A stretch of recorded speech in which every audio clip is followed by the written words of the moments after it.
En direct de chez vous, Jean-Michel Lamazerolle, RCF Charente. Bonjour à toutes et à tous, bienvenue dans En direct de chez vous. En direct de chez vous, au Musée du Papier. Vous savez que nous avions fait une émission sur le Musée du Papier. Nous l'avions visité de A à Z et de fond en comble. Et aujourd'hui, c'est dans le cadre du Musée du Papier que nous retrouvons Florent Gaillard, qui en est le directeur, et qui va nous emmener en balade à travers des œuvres absolument magnifiques et contemporaines, avec du papier. Donc nous sommes ravis de retrouver Florent, que vous connaissez tous bien sûr, pour ce moment particulier, un peu automnal, au Musée du Papier et pour l'exposition Florilège. Bonjour. Merci Jean-Michel, bonjour, bienvenue à vous toutes et tous. Très heureux de vous accueillir aujourd'hui au Musée du Papier, sur l'eau, au bord du fleuve Charente. Nous sommes dans un ancien moulin, devenu une usine, transformé ensuite depuis 1988 en musée. Et nous avons le plaisir de vous offrir aujourd'hui un florilège de papier, quelque part un résumé des œuvres conservées au Musée du Papier. Et vous allez pouvoir ainsi faire le tour du monde avec des œuvres, des objets, des statues d'une qualité incroyable. Moi, je crois que ça va nous faire du bien dans ce temps où, quand nous enregistrons, il pleut. Et ça va nous changer les idées. Et ça va nous préparer à enjoliver l'hiver à venir, peut-être. Alors, donc là, on grimpe les quelques marches au-dessus de la Charente et au-dessus des canaux. Je ne sais pas comment on peut dire. Vous allez nous décrire un peu l'endroit ? Bien sûr, là, nous sommes dans l'ancien moulin de l'usine du Nil, qui, bien sûr, fabriquait, comme vous le savez, du papier à cigarettes. Des cahiers Je ne fume que le Nil, et qui est aujourd'hui devenu donc le Musée du Papier, où nous avons le plaisir d'accueillir de nombreux visiteurs qui sont attirés par tout ce que nous montrons ici, bien sûr, puis cette histoire du papier qui est extraordinaire. Vous savez qu'il nous vient de Chine et qui a traversé le monde pour arriver jusqu'à Angoulême dès le XVIe siècle, qui s'est développé au point de devenir une industrie phare d'Angoulême. Donc le musée, quelque part, est le témoin de cette histoire extraordinaire qui a fait d'Angoulême un des sites principaux du papier dans le monde, et en France, bien sûr. Oui, et puis les gens se souviennent du Velin d'Angoulême, etc. Bien sûr, on a la chance d'en voir beaucoup dans nos collections, d'ailleurs. Et on a encore la chance d'avoir des gens comme certains moulins qui fabriquent encore le papier. Oui, le moulin du Verger a plus moyen, qu'on invite bien sûr à aller retrouver Jacques Bréjoux, maître d'art, qui fabrique le papier comme au XVIe siècle. Alors là, on va dire Sésame, ouvre-toi. Et qu'est-ce qu'on va découvrir ? Allons-y. Allons-y. Alors, on passe la porte et là, on est au Louvre. Oui, bienvenue dans cette magnifique salle d'exposition temporaire. Vous avez une scénographie d'exception puisqu'elle a été signée par Jean-Julien Simoneau pour l'exposition précédente des Arts de l'Islam qui avait été organisée l'année passée. Nous avons gardé les vitrines qui ont été données par le Louvre à la ville d'Angoulême et nous y avons installé pour cette exposition quelques fleurons de nos collections. Et vous avez là quelques merveilles réalisées par des artistes du monde entier, des artistes qui ont tous travaillé, bien sûr, le papier, puisque nous sommes au Musée du Papier. Donc c'est le support premier, le support des arts. Et on a intitulé cette exposition Florilège de papier, parce qu'on a voulu montrer, si vous voulez, la variété, la richesse un petit peu du papier, bien sûr, et surtout des œuvres qui sont réalisées par des artistes venant de tous les horizons.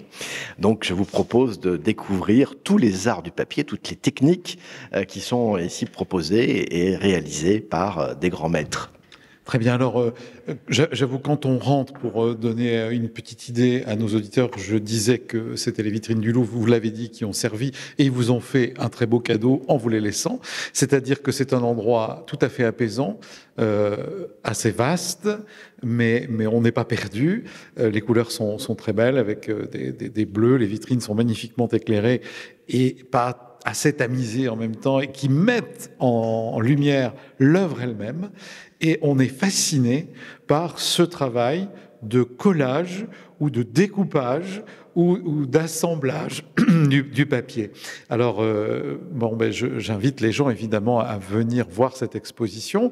Elle a lieu jusqu'à quand, votre exposition Florilège de papier ? Alors, jusqu'au 31 décembre, nous serons très heureux de vous accueillir tous les jours de 14h à 18h, sauf le lundi. Bien. Alors, reprenons maintenant. Donc, quand on rentre tout à fait à gauche, eh bien, on a bien, le programme de Florilège du papier. Vous pouvez nous en dire un mot. Et parce qu'on termine sur les écritures par que le rêve commence. Alors, faites-nous rêver, Florent. Oui, vous savez que le papier est un support. On pense bien sûr au support de l'écriture, le support de la calligraphie qu'il a longtemps été, mais il est devenu également le support des artistes, le support d'œuvres d'art d'exception. Et on conserve bien sûr ici au musée quelques-unes de ces merveilleuses œuvres. Et donc on a voulu justement faire rêver le public. C'est aussi notre objectif, de faire quelque part voyager le public à travers les arts du papier. Et on présente dans cette exposition les différentes techniques, au fond, des arts du papier contemporain. Et on va voir, notamment, par exemple, des œuvres d'origami, donc de papier plié, vieille tradition, vous savez, qui nous vient du Japon. Et je vous propose d'avancer un petit peu pour admirer. Alors, allons-y. Alors, parmi les chefs-d'œuvre présentés, vous avez ici ce petit lutin réalisé par Éric Joisel, qu'on a appelé le maître, le prince de l'origami, un jeune artiste qui est décédé aujourd'hui, mais qui nous a laissé une œuvre exceptionnelle. Et vous avez ici ce lutin qui est en fait composé d'une seule feuille de papier plié. Et regardez ses mains, ses bras, ses jambes, on a l'impression voilà, qu'il s'extrait de ce petit cube dans lequel il sort. C'est une œuvre extraordinaire, très émouvante, puisqu'elle a été donnée par la famille d'Éric Joisel à la ville d'Angoulême pour le musée du papier, voilà quelques années, à la suite d'une exposition phare qui nous avait rassemblé plus de 36 000 visiteurs, donc quelque chose de vraiment exceptionnel. Donc on est très heureux de présenter cette technique, l'origami. Nous avons même ici au sein du musée un atelier, un groupe d'origami qui se réunit avec Francis Dupoirier, qui est un bénévole au service du musée depuis tant d'années. Et je peux vous dire que nous avons toujours du monde et l'origami fascine le public, bien sûr. Donc c'est une des techniques des arts du papier d'aujourd'hui, bien sûr, et d'hier, qui continue aujourd'hui au sein du musée. On est heureux vraiment de les mettre en valeur ici.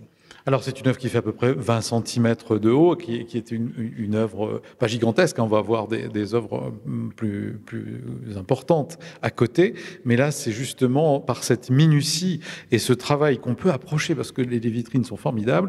Elles sont à hauteur d'homme, sans problème. Et on voit tous ces pliages. Vous dites en une feuille de papier, c'est à peine croyable. Oui, nous avons même d'ailleurs un petit schéma qui est présenté sur les cartels qui permet de comprendre comment l'artiste a réalisé ce travail avec tout son génie. Et c'est vraiment là une œuvre d'exception que le public apprécie beaucoup, je crois.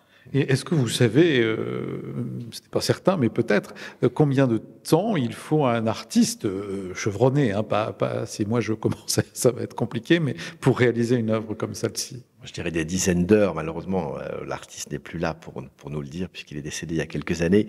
Mais souvent, on sait que Éric Joisel mettait des dizaines d'heures pour réaliser ses œuvres, et quand elles ne lui plaisaient pas, bien sûr, il les détruisait. C'est en même temps la fragilité des œuvres comme celle-ci en papier. Alors là, on a l'impression d'être devant une statue sculptée en plâtre, en biscuit, et c'est du papier. Là, vous êtes devant un autre chef-d'œuvre qui représente une femme d'exception de l'histoire, Marguerite de Navarre, d'Angoulême, de Valois, d'Alençon. C'est la même. Notre chère Marguerite, une des perles, bien sûr, la perle des Valois, la sœur du roi François Ier, dont vous connaissez bien sûr les images, les statues. Ici, elle est représentée en papier. Là encore, c'est un des premiers bustes, les seuls bustes au monde qui la représentent en papier, constitué de plus de 7000 feuilles de papier. Marguerite de Valois, réalisée ici par l'artiste chinois Li Hongbo. C'est une œuvre exceptionnelle encore, réalisée pour l'exposition Li Hongbo que nous avons eu le bonheur d'avoir ici au Musée du Papier voilà quelques années. Première exposition de Li Hongbo en France. C'était un honneur, bien sûr, pour la ville d'accueillir cet immense artiste avec une technique chinoise ancestrale, celle des courges, bien sûr, celle des lanternes, vous savez, qui se déplient, une ligne d'abeille qui s'écarte, qui se contracte, voilà, et qui se déplie de toutes les façons, si bien que cette statue, comme vous dites, qui paraît en biscuit, en plâtre, si je prends la tête en main, et on le fait quelquefois pour des démonstrations, eh bien, elle s'écarte et elle s'allonge sur plusieurs mètres. Donc, Marguerite, dans une autre dimension. D'ailleurs, l'artiste a coutume de nous dire, son œuvre, bien sûr, elle est figurative, mais le deuxième sens de l'œuvre, bien sûr, c'est une image de la statue qui s'étire et d'autre chose qui apparaît, le nez qui s'allonge, les yeux qui disparaissent, et on a là comme quelque chose d'étiré qui est assez exceptionnel.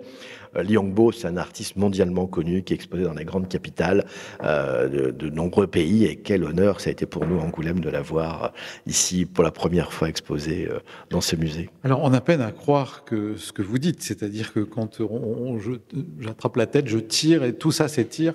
Est-ce qu'il y a des vidéos ou des choses que l'on peut voir sur Internet pour que les gens comprennent peut-être mieux et où ils peuvent voir cette technique? Bien sûr, il suffit de mettre Musée du papier, Angoulême, Liangbo, François Ier ou Marguerite, et vous assisterez en direct à ces démonstrations que nous faisons assez régulièrement pour présenter au public l'autre dimension de l'œuvre en mouvement. Alors, puisqu'on parle de cet artiste et de Marguerite d'Angoulême, on pourrait passer directement, et on reviendra sur les autres choses après, devant le buste de François Ier. Je doute qu'il ait pu penser qu'un jour un Chinois réaliserait son buste en papier et qu'il le laisserait à la ville d'Angoulême et au musée du papier. C'est absolument extraordinaire. Ouais, c'est une des merveilles, bien sûr, des collections du musée, puisque nous avons pu les acquérir, ainsi que la statue de Marguerite d'Angoulême. Donc c'est une commande. Quand l'artiste a exposé ici, il nous a demandé s'il pouvait réaliser des bustes de personnalités liées à l'histoire. On a tout de suite pensé, bien sûr, à François d'Angoulême, devenu François Ier, et à son exceptionnelle sœur Marguerite. Donc là, vous avez une œuvre dans la même technique que Marguerite, c'est-à-dire, bien sûr, des feuilles de papier collées les unes aux autres, qui s'étirent, qui se contractent et qui se rétractent. C'est plus de 8000 feuilles de papier, c'est 35 kilos de papier. C'est une œuvre exceptionnelle, inspirée d'un buste de François Ier qui est à Fontainebleau, dans la galerie François Ier, qui porte bien son nom. Voilà, et c'est au fond le premier buste au monde de François Ier qui existe en papier. Donc c'est une œuvre majeure de Liangbo, et on est vraiment très fiers de pouvoir la conserver ici et de la présenter au public, parce que François Ier, bien sûr, c'est l'homme des arts aussi, bien sûr. Il y a plusieurs aspects dans ce souverain, mais on sait combien il a été attaché aux arts, ainsi que sa sœur, donc exposé dans un musée en papier, lui qui a beaucoup développé en plus en angoumois à l'époque le commerce et surtout la technique de fabrication du papier. Eh bien, je trouve qu'il est tout à fait à sa place dans cette ville dont il a porté le nom. Très bien, il a une présence incroyable, incroyable. Savez-vous quelle sorte de papier utilise l'artiste ? C'est l'une des principales questions que je lui ai posées quand il est arrivé, mais comme tous les artistes, il a un peu ses secrets, ses petits secrets, donc je ne peux pas vous dire. C'est un papier assez épais, assez résistant, mais en même temps qui prend des formes assez facilement, qu'il sculpte ensuite avec une ponceuse, une meuleuse, papier de verre, mais ça reste le secret de l'artiste. D'accord. Alors, on comprend mieux, mais bien sûr, oui, c'est comme les secrets de cuisine, tout ça. C'est normal. Sinon, ils seraient pas complètement des artistes. Alors, on a vu maintenant le portrait de Marguerite d'Angoulême et du roi François Ier. Vous allez peut-être nous ramener vers les vitrines à côté de Marguerite pour voir une autre sorte de travail du papier. Voilà, ce petit manège australien. Donc, vous voyez, on n'est plus dans l'origami, le papier plié, on est dans la kirigami, le papier découpé. Et vous avez là un chef-d'œuvre presque de dentelle de papier, œuvre de Daniel Mar, autre artiste extraordinaire qu'on a découvert il y a quelques années, qu'on a exposé aussi au Musée du papier, et qui nous offre quelque part ce merveilleux petit manège qui est un hommage à son fils et au séjour que son fils avait fait en Australie. Et vous y voyez bien un surfeur, vous avez des horizons de plage, des bateaux, des visages, tout ça bien sûr sculpté, découpé dans le papier, un travail admirable d'un artiste qu'on aime beaucoup ici et qui d'ailleurs vient de réaliser une autre œuvre pour le musée que nous allons inaugurer avec monsieur le maire le 16 décembre prochain, qui est une œuvre qui est un hommage au travail des femmes dans cette papeterie du Nil, avec des ombres chinoises, des visages de femmes découpés dans le papier comme ça. Voilà, c'est un autre art que maîtrise Daniel Mar merveilleusement. Et là, vous avez donc aussi un de ses chefs-d'œuvre. Alors un petit manège comme on en trouve sur nos places publiques, hein, manège sabatier comme on disait autrefois, avec pour couronner l'ensemble un kangourou. Bien sûr, et oui, l'Australie. Alors après ça, où nous dirigeons-nous? Moi, je vous invite à aller devant un chef-d'œuvre aussi, Cheval et Cavalier, une œuvre de Cyril Bartolini, qui est un Angoumoisin, puisqu'il vit dans cette ville, et qui est grand phare, on va dire, en la matière, en matière des arts, puisqu'il est Grand Prix de Rome, premier Grand Prix de Rome de sculpture, 1957. Et Cyril Bartolini, qui est une figure bien sûr des arts à la fois à Angoulême mais aussi à Paris, où il a été professeur à l'école des Beaux-Arts, Cyril Bartolini nous laisse ici une œuvre extraordinaire réalisée en papier à cigarette. Donc des dizaines de papiers à cigarette qui sont mêlés avec de la colle pour obtenir, vous voyez, cette forme, ces visages, cette élégance de ce jeune devant ce cheval moins figuratif, avec ces éléments de papier mâché et également de carton ondulé. On y voit un jeune avec beaucoup de grâce, inspiré de la sculpture grecque, romaine, mais aussi un peu étrusque. Alors oui, moi j'ai pensé à une statue étrusque. On arrive ici, on pourrait se croire au Louvre, effectivement, dans la partie étrusque, et ça ne jurerait pas du tout. Alors le cheval, il a pas de tête. Enfin, c'est vraiment une œuvre qu'on pourrait trouver de cette époque-là. Et quand vous dites que c'est fait en feuille de papier ou en carton mâché pour le cheval, qui lui est plus rugueux et plus massif, et qui contraste complètement avec l'élégance gracile de ce jeune homme qui nous fait une position un peu hindoue, comme vous disiez. Oui, parce que également, Cyril Bartolini a beaucoup voyagé. Ses influences, bien sûr, romaines sont importantes. Il a vécu 4 ans à la Villa Médicis, à l'époque de Balthus, qui l'a beaucoup influencé également. Mais il a aussi beaucoup voyagé en Inde, et on sait que certaine grâce de ces enfants, de ces jeunes, lui vient quelque part des gestes de la danse. Et on retrouve d'ailleurs sur cette œuvre qui est justement représentée ici, le saut de l'ange. C'est cet hommage ici à un grand danseur, chorégraphe contemporain, bien sûr, qui est décédé aujourd'hui, Dominique Bagoué, et dont une sculpture de bronze de Cyril Bartolini est présente au théâtre d'Angoulême. Eh bien, cette œuvre rappelle également ces influences, vous voyez, à la fois étrusques, mais aussi, voilà, un petit peu originaire d'Inde, pour la grâce du mouvement. Et là, bien sûr, le saut de l'ange, le saut du danseur qui défie l'équilibre et la pesanteur. Cyril Bartolini est vraiment un artiste de génie, et c'est un bonheur de l'avoir à Angoulême. On l'a exposé également ici au musée, et on est vraiment heureux d'avoir dans les collections maintenant ces œuvres, et notamment également ce très très beau Cheval et Cavalier. Donc 2 œuvres de lui, le cheval et le cavalier qui est à côté du cheval, et puis cette estampe qui est juste à côté, accrochée sur le mur et pas en vitrine. Et quand je me retourne, c'est chouette.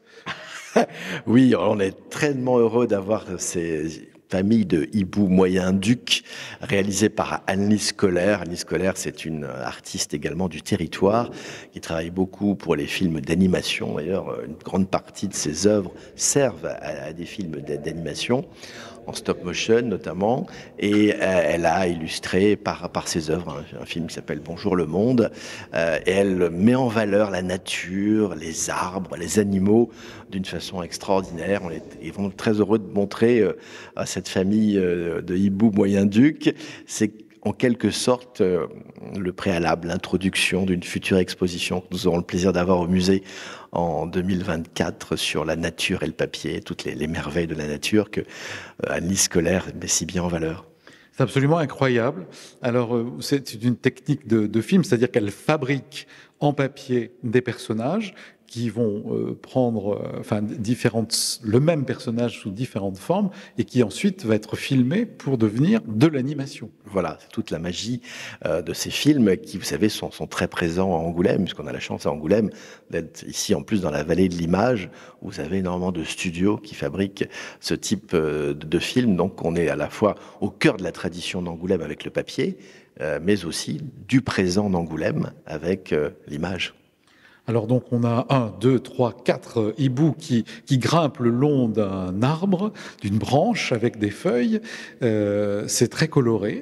c'est très beau. On le voit qui s'étonne même en haut, là, c'est assez beau. Et tout ça est en papier. Alors, où est-ce qu'on va voir que c'est en papier? C'est qu'on a encore les écritures sur comme du papier journal, finalement. Oui, parce que Anne-Lise, justement, utilise des papiers de récupération, hein, essentiellement des papiers extraits de journaux, de livres aussi, parfois. Donc, c'est vraiment un travail remarquable qu'elle peint pour donner l'apparence, bien sûr, de la vie, des couleurs. Les yeux sont remarquables également. Enfin, on a un travail extrêmement délicat et quel bonheur de penser que nous allons pouvoir l'exposer dans 2 ans. Très bien. Donc, ici se rejoignent le papier, l'animation, l'image, enfin, tout est condensé. Et c'est absolument remarquable. Là, on passe devant un portrait de Marilyn Monroe, qui n'est que la photo d'une œuvre que j'avais vue, moi, ici, exposée il y a 2 ans, peut-être. Oui, il y a quelques années, 2015, on a eu le bonheur d'exposer un artiste du territoire aussi, qui est parti à Paris et qui a eu un grand succès, maintenant européen, même mondial. C'est Bernard Prat, bien sûr. Et nous avions commandé à Bernard Prat, qui est le spécialiste de la récupération, on va dire de l'anamorphose, donc une œuvre en 3 dimensions, exposée ici au musée. Et sur des petites ficelles de papier, il avait collé des petits morceaux de papier, la nuit des musées, des affiches qu'on avait en trop. Et en regardant dans une focale centrale, eh bien, au milieu de tous ces papiers, apparaissait eh bien, Marilyn, le film, bien sûr, 7 ans de réflexion, Billy Wilder, 1955, Marilyn au musée du papier, et l'atelier des mains sales a ensuite réalisé cette sérigraphie qui est extraordinaire, qui montre tout le génie aussi de cet artiste du territoire installé maintenant à Montreuil, qui nous représente ainsi les grandes œuvres de l'histoire de l'art, les grands personnages, avec des éléments comme ça dans le style anamorphose. Il rassemble des milliers de petits cailloux, des milliers de petits objets, et puis il recrée quand vous êtes dans la focale, il recrée l'image. Et c'est ainsi pour le printemps de Botticelli, voilà, l'essence de Vénus, voilà, c'est le visage de Salvador Dali. Oh, vous nous faites rêver, hein, c'est ce qu'il avait écrit en rentrant, et on n'y manque pas. Et c'est vrai que je me souviens de cette œuvre qui était assez importante, sur plusieurs mètres au sol. 4 mètres. Et quand on rentrait, on ne voyait pas, on voyait des petits bouts de papier qui étaient attachés à des fils. Et quand on se mettait dans un certain angle ou en face, eh bien Marilyn Monroe apparaissait. Donc là, c'est l'atelier des mains sales dont vous parliez tout à l'heure, cette sérigraphie qui représente cette œuvre. Alors maintenant, on passe dans une autre salle. Non, parce que nous avons encore de petites merveilles. Oui, c'est vrai, on n'a pas fait le tour d'ici. Oui. Vous savez qu'on parlait du papier comme support, bien sûr, le support, bien sûr, des ouvrages, de l'écriture essentielle, le support, bien sûr, des imprimés. Et là, nous avons la chance d'avoir des livres d'art qui appartiennent aux collections du Musée du Papier. Un livre d'art avec des poésies d'une poétesse québécoise, Denise de Sautel, magnifiquement illustré par Gabriel Beljonne, et puis bien sûr ensuite emboîté dans cette boîte magnifique par Monsieur Fournier, qui est du Québec également. C'est un livre d'art avec des papiers magnifiques qui a été offert au Musée du Papier il y a une dizaine d'années. On doit souhaiter le présenter parce que vraiment il est remarquable dans sa modernité, dans son élégance. Un autre livre d'art, la Rhapsodie en bleu, par un artiste, un homme de littérature d'Angoulême, Jean Poitvin, superbement illustré également par Monsieur Claveau et réalisé sur un papier du Moulin du Verger à puits moyen en 2 temps. Et on voit un papier un peu plus sombre, un peu plus clair. C'est toujours le Moulin du Verger, mais en 2 temps, relié par les religieuses de l'abbaye de Maumont, les bénédictines, un livre d'art d'exception que nous avons le bonheur de conserver également ici dans les collections, illustré ici également par 2 œuvres qui sont présentes également dans le livre, et vous voyez, offertes à l'époque à Monsieur Mottet, qui était le maire d'Angoulême, et à Madame Bussac, qui était la conservatrice du musée d'Angoulême. 2 illustrations magnifiques de l'ouvrage de poésie Rhapsodie en bleu. Les poètes d'Angoulême, c'est aussi une tradition, bien sûr. Et puis les livres, les impressions. Nous avons la chance d'avoir des imprimeurs à Angoulême depuis la fin du XVe siècle. Donc, qui dit papier, dit bien sûr imprimerie, et on connaît le succès qu'ont connu un petit peu tous ces ateliers. Alors c'est bien que vous nous fassiez voyager à travers de grands artistes connus dans le monde entier et que vous rameniez ça aussi par les artistes angoumoisins. Je crois que c'est une belle unité tout ça. Oui, bien sûr, parce que Angoulême a toujours été un lieu d'art. Vous savez que dès le Moyen-Âge, déjà avec l'évêque Girard, après avec les Valois à Angoulême, bien sûr, il y a eu ici, dans l'entourage de ces hommes d'église ou de ces princes, des artistes qui ont travaillé. Et bien sûr, ils se sont multipliés au fur et à mesure du temps et ils sont très présents aujourd'hui. Angoulême est une ville d'artistes, autant je pense à la Maison des auteurs, autour de la bande dessinée, bien sûr, qui continue à travailler et à créer. Et donc, le musée, quelque part, voilà, raconte et présente quelques-uns de ces grands moments et de ces grands artistes. Alors nous avons passé quelques portes et nous sommes dans une autre salle qui est attenante à l'exposition. Et là, on a un grand écran qui nous projette des images et vous allez nous dire ce qui nous attend. On a encore 1 minute d'émission. Bien, tout simplement, quelques images des principaux artistes dont vous avez vu des œuvres dans la première salle. On poursuit donc la découverte de leurs œuvres à travers d'autres chefs-d'œuvre qu'ils ont réalisés pour d'autres expositions, d'autres lieux.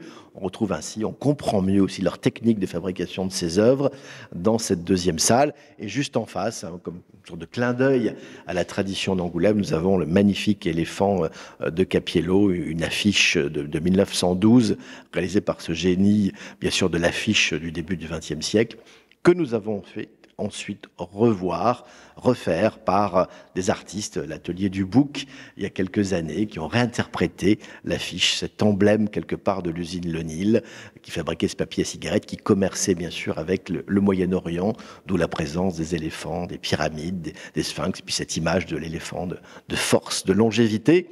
Voilà, on souhaite promener ainsi le public à travers toutes ces œuvres, ces artistes, ces techniques des arts du papier et quelque part le faire rêver. Bien, on peut en plus s'asseoir ici, les banquettes sont formidables. On est dans un lieu vraiment magique et vous nous avez fait rêver pendant cette émission d'En Direct de chez vous. Et on souhaite vous retrouver très bientôt pour d'autres émissions. Et moi, je vous dis à la semaine prochaine pour une autre émission d'En Direct de chez vous. Au revoir Florent, merci. Merci Jean-Michel, à bientôt. Au revoir.